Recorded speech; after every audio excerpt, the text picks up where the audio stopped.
Selamat datang di Story Kauri. Ini adalah channel kedua artikel YouTube. Jangan lupa subscribe ya guys, dan tekan notifikasinya.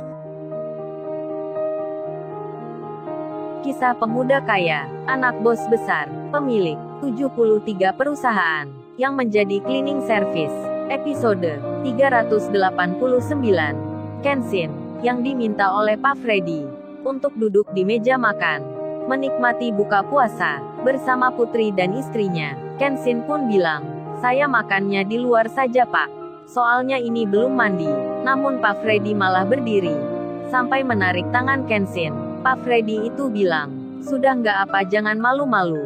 Ayo makan bersama kita." Kenshin yang dipaksa kayak gitu, akhirnya menurut saja. Namun di tengah hal tersebut, tiba-tiba Kaori menelpon lewat video call. Kaori menghubungi Kenshin. Kenshin yang melihatnya, segera mengangkatnya. Ditekan tanda jawabnya, dan Kaori langsung bicara, "Halo Sai, kamu udah buka puasa belum?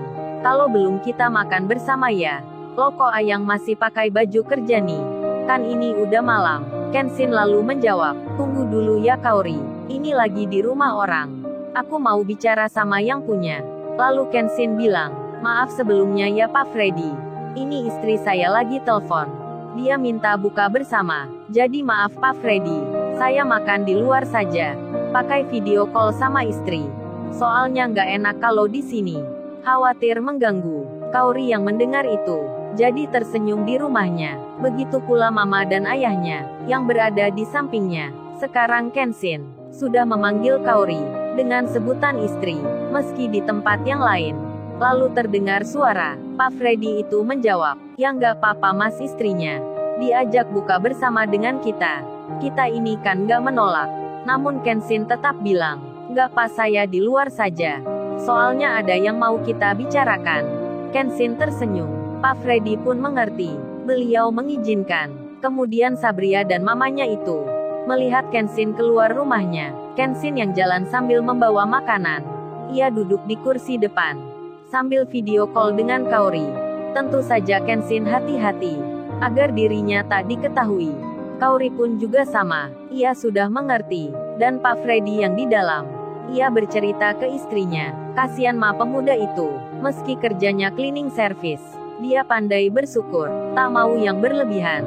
Sempat ayah tawari kerja yang lebih baik, dengan gaji yang besar, malah tak menerima. Katanya kerjanya cukup, padahal sudah berkeluarga. "Nanti kita kasih sedekah saja untuk pemuda itu." Istrinya pun menjawab, "Iya ya nggak mengapa, mama juga lihat barusan.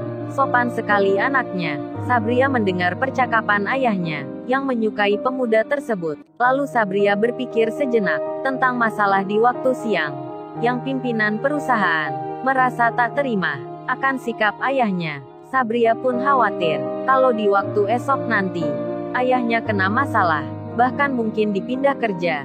Di sela Sabria yang melamun, ayahnya malah bicara, "Oh ya ma, dan juga kamu Sabria, ini kan bulan puasa, lebih baik kita banyakin amal, memberi orang yang tak mampu, bersedekah pada orang yang membutuhkan." Biasanya mereka tak meminta-minta, karena merasa malu. Jadi ayah mengira, pemuda di luar itu, salah satu orangnya, mungkin kebutuhannya banyak, tapi dia menahan diri dari hal tak terpuji. "Makanya kita akan bantu, entar kita kasih uang dan bahan makanan, biar istrinya di rumah senang." Pak Freddy mengira Kenshin seorang pria tak punya, begitu pula anaknya, yang sejak awal tadi, sewaktu di tempat kerja, sudah memberi Kenshin uang. Pak Freddy memang orangnya baik, meski saat ini ada masalah, masih saja memikirkan orang, berniat membantunya. Sedang Sabria sendiri, masih merasa khawatir akan esok hari, kalau digoda lagi oleh banyak laki-laki, yang tak lain temannya Rizky, anak yang punya perusahaan, yang sikapnya tak baik. Lalu Pak Freddy dan keluarganya melanjutkan makan bersama, sedang Kenshin yang di luar. Ia bicara dengan Kaori. Kaori bertanya, "Ayang sekarang lagi di mana nih ya? Kok pakai seragam gitu? Belum ganti juga? Kan kerjanya udah selesai. Pasti belum mandi ya?" Kenshin menjawab, "Iya Kaori, aku ini emang udah pulang. Tapi saat di perjalanan, tadi ada penutupan terus disuruh memutar, dialihkan lewat jalan yang lain. Jadinya aku kesasar Kaori. Nah ini nggak sengaja, malah bertemu pegawai kantor, orangnya baik sekali. Terus diminta mampir ke rumahnya, disuruh pula makan bersama. Nah ini sekarang aku ada di sini. Kaori menjawab, duh Ayang ini, udah gede kok bisa kesasar sih. Melamun ya Ayang. Kenshin menyahut, iya melamun kamu, melamun istri tercinta, kangen nih nggak bertemu, sudah hampir seminggu. Pingin meluk rasanya, pingin cium pula, hahaha. Kenshin tertawa pelan, dan Kaori pun bilang, masa sih itu, pasti cuman bohong ya, di sini ada mama dan ayah lo. Kalau kamu bohong aku bilangin. Waduh Kaori, menunjukkan video call-nya, yang memang ada ayah dan mamanya. Jadinya Kenshin, ketika melihat mertuanya, langsung malu sekali, karena menggoda Kaori, agak nakal dan romantis. Kenshin pun menyapa Pak Henry. Menyapa pula mamanya Kaori. Setelah pembicaraan sebentar, Kaori pun balik bertanya. Kemudian di lain tempat, Iwan bicara ke Rena. Mbak Rena ini tadi, rupanya Kenshin telepon berkali-kali. Tapi nggak aku jawab, soalnya baru lihat ini. Ini Kenshin kirim pesan, katanya salah jalan. Sekarang lagi mampir, di rumahnya orang, salah satu pegawai perusahaan. Jadi nanti Kenshin datang terlambat. Nggak bisa buka puasa bersama. Tapi akan ke sini. Mendengar hal tersebut, si Rena melihat handphonenya Iwan.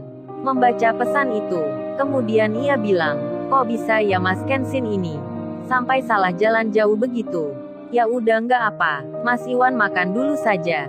Di tengah kabar tersebut, Iwan dan Rena yang sudah tahu mendapat berita itu, mereka pun menunggu saja. Menunggu sampai Kenshin tiba. Lalu di suasana yang lain, di sebuah hotel berbintang, kini ada pertemuan dari beberapa orang, rupanya Pak Bernaldi, serta pula anaknya, dan para koleganya, sedang janjian di malam ini, membahas masalah yang penting, terutama tentang Pak Freddy, yang berani menolak perintah, terang-terangan tak mau menuruti bos perusahaan.